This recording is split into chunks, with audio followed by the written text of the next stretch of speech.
മുണ്ട് മുറുക്കിയെടുത്ത് രാഷ്ട്ര നിർമ്മാണത്തിൽ പങ്കാളികളാവുകയാണ് നമ്മൾ. കക്കൂസ് കെട്ടാനും വീട് വെക്കാനും ക്ഷേമ പെൻഷൻ കൊടുക്കാനും ഒക്കെ അധ്വാനത്തിന്റെ വിഹിതം നൽകി ഇങ്ങനെ ജീവിക്കുന്നു. അതിൽ അഭിമാനം കൊള്ളുന്നു. പക്ഷേ വിലക്കയറ്റം നട്ടപ്രാന്തായി മാറി ജീവിതത്തെ ആകെ പ്രതിസന്ധിയിലാക്കുമ്പോൾ പലർക്കും സേവന സന്നദ്ധത അല്പം കുറയും. ഇങ്ങനെ പിടിച്ചു പറിക്കണോ എന്ന് സർക്കാരിനോട് ചോദിച്ചു പോകും. ധനമന്ത്രി ഇന്ന് നിയമസഭയിൽ അവതരിപ്പിച്ച ബജറ്റിലെ പ്രശ്നഭരിതമായ കണക്കുകളിലേക്കല്ല ന്യൂസിലൻഡ്സ് ഇന്ന് കിടക്കുന്നത്. മറിച്ച് സർക്കാരിന്റെ ധനപ്രതിസന്ധി നമ്മുടെ ജീവിതത്തെ എങ്ങനെ ദൈനംദിനം ബാധിക്കുന്നു എന്നതിനെ കുറിച്ചാണ് നമ്മൾ പരിശോധിക്കുന്നത്. ജനത്തിന്റെ പോക്കറ്റ് കൊള്ളയടിക്കുന്ന ഇന്ധന നികുതിയും സെസ്സും നമുക്കിന്ന് ശീലമായി കഴിഞ്ഞു. എല്ലാം പാവങ്ങൾക്ക് വേണ്ടിയല്ലേ എന്ന് പണ്ടൊരു കേന്ദ്രമന്ത്രി പറഞ്ഞതുപോലെ ആശ്വസിക്കലേ വഴിയുള്ളൂ.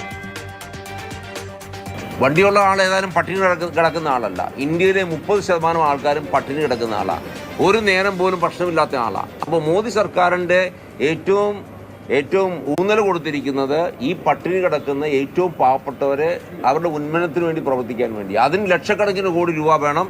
അപ്പോൾ തീർച്ചയായിട്ടും ഇതിന് കഴിവുള്ള ആൾക്കാരെ എന്ന് പറഞ്ഞാൽ പെട്രോൾ ഉപയോഗിക്കുന്ന ആൾക്കാർ കഴിവുള്ള ആൾക്കാരാണ്. അതുകൊണ്ട് അവർ പൈസ ടാക്സ് കൊടുത്തേ പറ്റുള്ളൂ. സാർ കൂടാതെ പെട്രോൾ, ഡീസൽ എന്നിവയ്ക്ക് ലിറ്ററിന് 2 രൂപ നിരക്കിൽ സാമൂഹ്യ സുരക്ഷാ സെസ് ഏർപ്പെടുത്തുന്നു. ഇതിലൂടെ അധികമായി 750 കോടി രൂപ സാമൂഹ്യ സുരക്ഷാ സീഡ് ഫണ്ടിലേക്ക് പ്രതീക്ഷിക്കുന്നു. പെട്രോൾ ഡീസൽ വിലയിൽ കേന്ദ്രത്തിലെ UPA സർക്കാരിനെതിരെ കാളവണ്ടി സമരം നടത്തിയിട്ടുണ്ട് കേരളത്തിലെ BJP. സമരം നയിച്ചതാകട്ടെ ഇന്നത്തെ കേന്ദ്രമന്ത്രി V. മുരളീധരനും. കേന്ദ്രത്തിലെ മോദി സർക്കാർ 10ാം വർഷത്തിലാണ്. ഇതുവരെയും കെ സുരേന്ദ്രൻ പറഞ്ഞതുപോലെ പകുതി വിലയ്ക്ക് പെട്രോളും ഡീസലും ലഭിച്ചില്ല എന്ന് മാത്രമല്ല 100 കടക്കുകയും ചെയ്തു. കേന്ദ്രത്തിനെതിരെ ഉശിരോടെ സമരം ചെയ്ത LDF വന്നിട്ടും ഒന്നും ശരിയായിട്ടില്ല.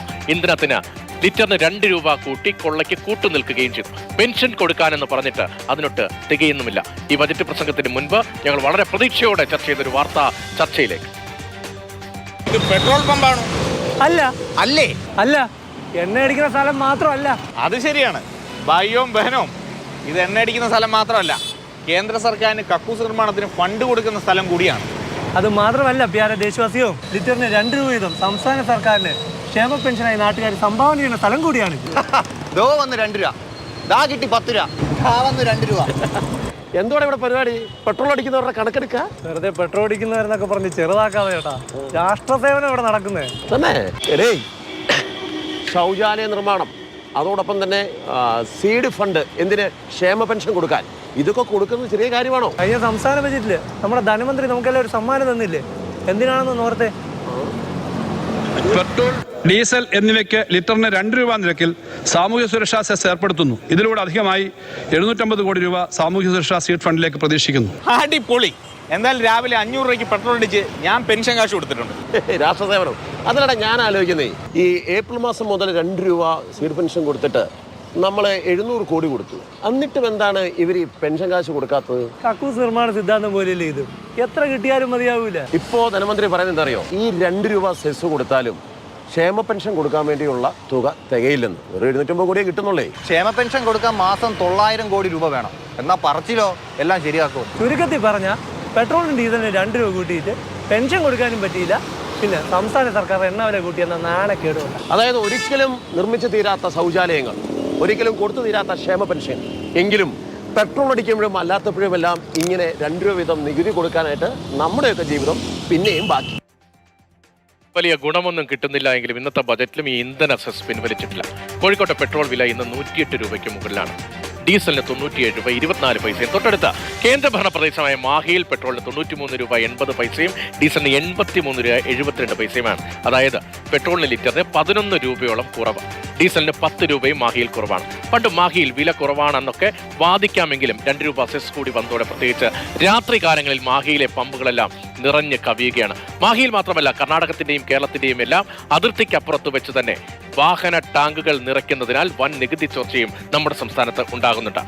മാഹിയിൽ നിന്നും ഒപ്പം തന്നെ തിരുവനന്തപുരത്തിന്റെ അതിർത്തി പ്രദേശമായ കളയിക്കാവിളയിൽ നിന്നും ഞങ്ങൾ തയ്യാറാക്കി നേരത്തെ സംപ്രേഷണം ചെയ്ത 2 റിപ്പോർട്ടുകളുണ്ട്. ആ റിപ്പോർട്ടുകളുടെ പ്രധാന ഉള്ളടക്കം നമുക്കൊന്നുകൂടി നോക്കാം. കാരണം ഇപ്പോഴും പ്രസക്തമാണ്. ഈ ബജറ്റ് അവതരിപ്പിച്ച ഈ രാത്രിയിലും പ്രസക്തമാണ് അവിടുത്തെ സ്ഥിതി. ഒരു മാറ്റവും ഇല്ലാത്ത ആ സ്ഥിതി. ഇത് തലശ്ശേരി. ഇവിടെ നിന്ന് മാഹിയിലേക്ക് വെറും 10 കിലോമീറ്റർ മാത്രമാണ് ദൂരം. ഇന്ധനവിലയിലെ വലിയ വ്യത്യാസം ഇവിടുത്തെ പമ്പുകളെ വിജനമാക്കി മാറ്റി.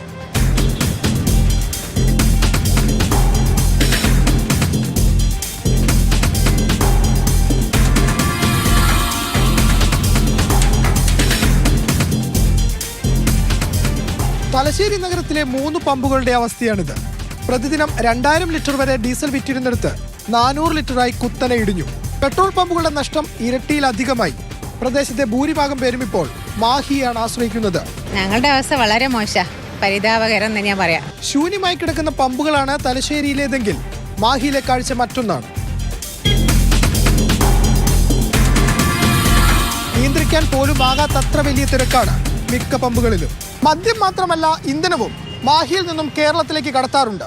ഇന്ധനവിലയിലെ വലിയ വ്യത്യാസം വ്യാപകമായ തോതിൽ ഇന്ധനം കടത്താൻ കാരണമാകുമോ എന്നതാണ് ആശങ്ക. കേരള തമിഴ്നാട് അതിർത്തിയായ പഴയ ഉച്ചക്കടയിലാണുള്ളത്. കേരളത്തിന്റെ വശത്തുള്ള അവസാന പെട്രോൾ പമ്പും ഇതാണ്. പമ്പിലെ അവിടെ തമിഴ്നാട്ടിലെ വില കുറവാണ്. അതിൻ്റേതായിട്ടുള്ള മാറ്റങ്ങളാണ് ഇവിടെ ഈ ബാർഡറിൽ കാണുന്നത്. 1000-1200 ലിറ്റർ ഡീസൽ വെക്കൊണ്ടിരുന്നിടത്ത് 500-600 നിൽക്കുന്നത്. എന്തുകൊണ്ടാണ് ഞാൻ ഈ നിൽക്കുന്ന ഈ പെട്രോൾ പമ്പ് ഇങ്ങനെ ഒഴിഞ്ഞു കിടക്കുന്നതെന്ന് മനസ്സിലായല്ലോ. പക്ഷെ ചിലരെങ്കിലുമൊക്കെ വന്ന് അടിക്കുന്നുണ്ടല്ലോ, അതെങ്ങനെയുള്ളവരാണ്? പെട്രോൾ തികയാതെ അടുത്ത പമ്പ് വരെ പോകാൻ തികയാതെ വരുന്നവർ കയറി അടിക്കുന്ന കുറച്ച് പൈസയ്ക്ക് അടിക്കുന്നുണ്ട്. പിന്നെ ഈ പെട്രോൾ കാർഡ് ഇങ്ങനെയൊക്കെ ഉള്ളവർ മാത്രമേ ഇവിടെ വന്ന് അടിക്കാറുള്ളൂ. കേരള തമിഴ്നാട് അതിർത്തിയിൽ തമിഴ്നാടിന്റെ ഭാഗത്ത് 5 പെട്രോൾ പമ്പുകളുണ്ട്. എല്ലാം മലയാളികൾക്ക് ലാഭത്തിൽ പെട്രോൾ കിട്ടുന്ന ഇടങ്ങൾ.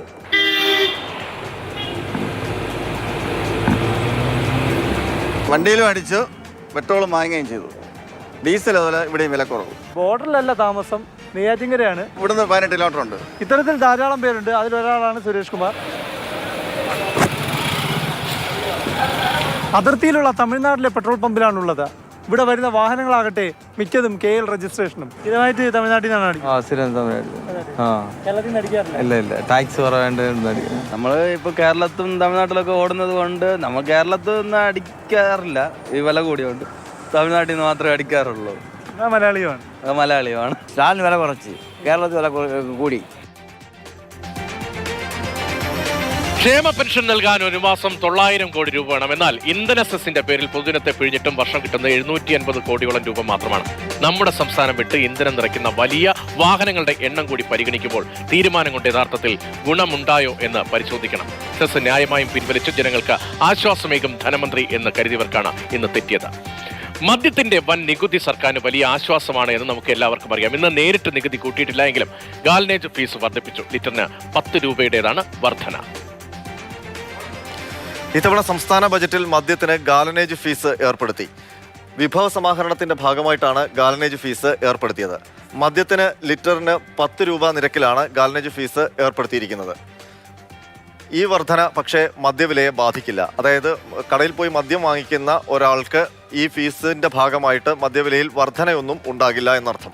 ഗാലനേജ് ഫീസ് എന്ന് പറയുന്നത് ബെവ്കോ എക്സൈസിന് നേരിട്ട് നൽകുന്നതാണ്. അതായത് ബെവ്കോയുടെ ലാഭവിഹിതത്തിൽ നിന്ന് ഒരു ഭാഗം സർക്കാരിൻ്റെ ഖജനാവിലേക്ക് എത്താനുള്ള ഒരു മാർഗമായിട്ടാണ് ഈ ഗാലനേജ് ഫീസ് ഏർപ്പെടുത്തിയിരിക്കുന്നത്.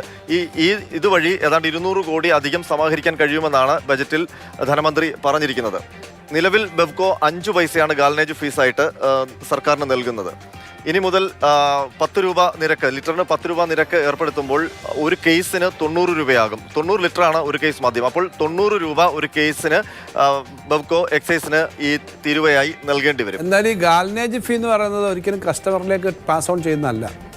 അത് ഏതൊരു സ്ഥാപനമാണോ നടത്തുന്നത് അവർ ഗവൺമെൻറ്റിലേക്ക് അടയ്ക്കേണ്ടതാണ്. അതുകൊണ്ട് ഇത് ഒരിക്കലും പാസ് ഓൺ ചെയ്ത് വില കൂടുന്ന സാധനമേ അല്ല. ഇൻറ്റേർണലി ഉള്ളൊരു ഭരണപരമായ കാര്യം എന്നല്ലാതെ പുറത്തേക്ക് കസ്റ്റമറിലേക്ക് പോകേണ്ട കാര്യമല്ലത്. ഇത് പക്ഷേ ബെവ്കോയ്ക്ക് ഇതൊരു അധിക ബാധ്യതയായി മാറുകയാണെങ്കിൽ മദ്യത്തിന്റെ വിലയിൽ വർധന ഏർപ്പെടുത്തി ഈ അധിക ബാധ്യത ഒഴിവാക്കാനുള്ള ശ്രമം ബെവ്കോയുടെ ഭാഗത്ത് നിന്ന് ഉണ്ടാകാനുള്ള സാധ്യതയുണ്ട്. തൽക്കാലം പക്ഷേ അത് നിലവിൽ അത് ബെവ്കോ ആവശ്യപ്പെടില്ല. കാരണം സംസ്ഥാന സർക്കാർ അതിന് അനുകൂലമായി നിൽക്കില്ല. കൂടുതൽ മദ്യവില ഉയർത്തുന്നത് മദ്യവിൽപ്പനയെ ബാധിക്കും എന്നതിനാൽ ആ ഒരു വില വർധനയ്ക്ക് സർക്കാർ നിൽക്കുക. അതുകൊണ്ട് ഈ ഗാലനേജ് ഫീസ് ഏർപ്പെടുത്തിയെങ്കിലും നിലവിൽ മദ്യവിലയിൽ മാറ്റമൊന്നും ഉണ്ടാകില്ല. കേരളത്തിന്റെ ജീവിതത്തിൽ മാത്രമല്ല രാഷ്ട്രീയത്തിലും അതിപ്രധാനമാണ് റബ്ബർ. പ്രത്യേകിച്ച് മധ്യ കേരളത്തിൽ റബ്ബറിലെ ബൗൺസറിനെ നന്നായി തിരിച്ചറിഞ്ഞത് കേരള കോൺഗ്രസുകാരാണ്. പ്രത്യേകിച്ച് KM മാണി സാർ. എന്തിനൊക്കെ വിലയിടിഞ്ഞാലും റബ്ബറിന് വിലയിടിയരുത് എന്നത് രാഷ്ട്രീയ നിലനിൽപ്പിന്റെ കൂടി ഭാഗമാണ് മധ്യ കേരളത്തിൽ. താങ്ങുവില 250 ആക്കും എന്തായിരുന്നു ഇടതുമുന്നണിയുടെ തിരഞ്ഞെടുപ്പ് പ്രകടന പത്രികയിലെ സുന്ദര സ്വപ്നമായ ആ വാഗ്ദാനം. അക്കാര്യം മാണിസാറിന്റെ പാർട്ടി നേതാവും കോട്ടയം MP തോമസ് ചാഴികാടൻ നവകേരള സദസ്സിനിടെ മുഖ്യമന്ത്രിയെ ഓർമ്മിപ്പിച്ചതും നമ്മൾ ഇന്ന് ഓർക്കും. റബ്ബറിന്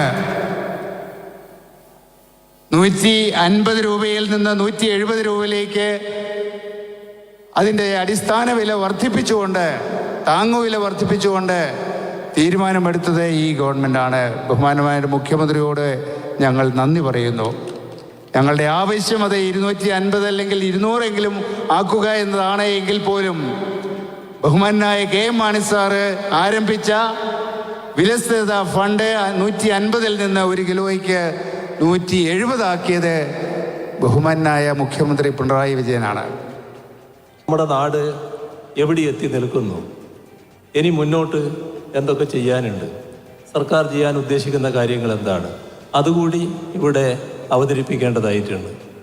അത് വേണ്ടത്ര മനസ്സിലാക്കാതെയുള്ള അവതരണമാണ് ഇവിടെ നടന്നത്.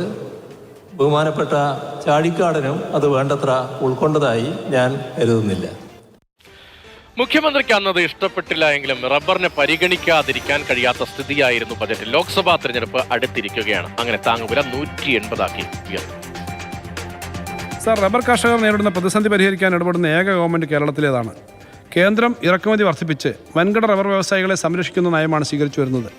ടയർ കമ്പനികൾക്കെതിരെ കോമ്പറ്റീഷൻ കമ്മീഷൻ പുറപ്പെടുവിച്ച വിധി ഇത് വ്യക്തമാക്കുന്നു. നിലവിൽ കേരളം 170 രൂപ റബ്ബറിന് താങ്ങുവില നൽകി വരുന്നു. ഈ തുക വർദ്ധിപ്പിച്ച് 250 ആക്കി ഉയർത്താൻ കേന്ദ്ര സർക്കാരിൻ്റെ സഹായം അഭ്യർത്ഥിച്ചെങ്കിലും ഇതുവരെ ചെവിക്കൊണ്ടിട്ടില്ല. ഈ സാഹചര്യത്തിൽ സാമ്പത്തിക പരിമിതികൾക്കിടയിലും റബ്ബറിൻ്റെ താങ്ങുവില 180 രൂപയായി വർദ്ധിപ്പിക്കുന്നു. വാഗ്ദാനം ചെയ്ത് 280 പക്ഷേ ഇപ്പോൾ 10 രൂപ കൂട്ടി. കർഷകർക്ക് അവരുടെ പ്രതിസന്ധിക്ക് പരിഹാരമാകുമോ ഈ 10 രൂപ? ഇല്ല എന്നാണ് അവരുടെ പ്രതികരണം. പക്ഷേ സർക്കാരിനെ സംബന്ധിച്ച് സാമ്പത്തിക പ്രതിസന്ധിക്കിടയിൽ 10 രൂപയ്ക്ക് അധികം കൂട്ടാൻ കഴിയില്ല എന്ന് ധനമന്ത്രി നിലപാടെടുക്കുകയും ചെയ്യുന്നു. കൃഷി ലാഭത്തിലാക്കാൻ കർഷകർക്ക് കഴിയുമോ? സർക്കാർ വഞ്ചിച്ചുവെന്ന പരാതി അവർ മുന്നോട്ട് വയ്ക്കുമ്പോൾ എന്താകും ഇനിയുള്ള നാളുകളിൽ സർക്കാർ എടുക്കാൻ പോകുന്ന സ്റ്റെപ്പ്? സംസ്ഥാന ബഡ്ജറ്റിൽ റബ്ബർ കർഷകർ ഏറ്റവും കൂടുതൽ ആകാംക്ഷയോടെ കാത്തിരുന്നത് അത് റബ്ബറിന്റെ താങ്ങുവില എത്ര രൂപയായി വർദ്ധിപ്പിക്കും എന്നുള്ളതായിരുന്നു. എന്തായാലും 170 നിന്ന് 180 10 രൂപയുടെ വർധന താങ്ങുവിലയിൽ ഉണ്ടായിരിക്കുന്നു. എന്തായാലും ഞാനിപ്പോൾ നിൽക്കുന്നത് കോട്ടയത്തെ പാമ്പാടിയിലുള്ള ഒരു റബ്ബർ കടയ്ക്ക് മുന്നിലാണ്. ഇവിടെ നമുക്കിപ്പം കുറച്ച് റബ്ബർ കർഷകരും ചേരുന്നു. എന്തായാലും ചേട്ടാ, ഈ 10 രൂപ കൊണ്ട് ലാഭമാവോ? യാതൊരു പ്രയോജനമില്ല. 10 രൂപയല്ലേ കൂട്ടിയിട്ടുള്ളൂ. ഒരു 200 രൂപയെങ്കിലും ഉണ്ടായിരുന്നെങ്കിൽ എന്തെങ്കിലും ഒരു ചെറിയ പ്രയോജനം ഉണ്ടായേനെ. ഇനി 5 രൂപയും കൂടെ കൂടുകയാണെങ്കിൽ 80 സബ്സിഡി നിന്നു. ഒരു പ്രയോജനമില്ല. ഒരു പ്രയോജനമില്ല. 200 രൂപയെങ്കിലും കിട്ടണം. അല്ലെങ്കിൽ 8 രൂപയും കൂടുതലല്ലേ. പിണറായി സർക്കാർ വന്ന സമയത്ത് വാഗ്ദാനം പറയുന്നത് 250 രൂപ താങ്ങുവിലാക്കുമെന്നാണ് പറഞ്ഞത്. സർക്കാർ അങ്ങനെ വാഗ്ദാനങ്ങൾ പലതും പറയുന്നുണ്ട്. പക്ഷേ ഇവിടെ സാധാരണക്കാരുടെയും കൂലി വേലക്കാരുടെയും കാര്യങ്ങൾ ശ്രദ്ധിക്കുന്നില്ല. അവരുടെ യാതൊരു ആനുകൂല്യത്തിനും സർക്കാർ ഒന്നും തന്നെ ബഡ്ജറ്റിലുമില്ല, ഒരു പ്രവൃത്തിയിലില്ല.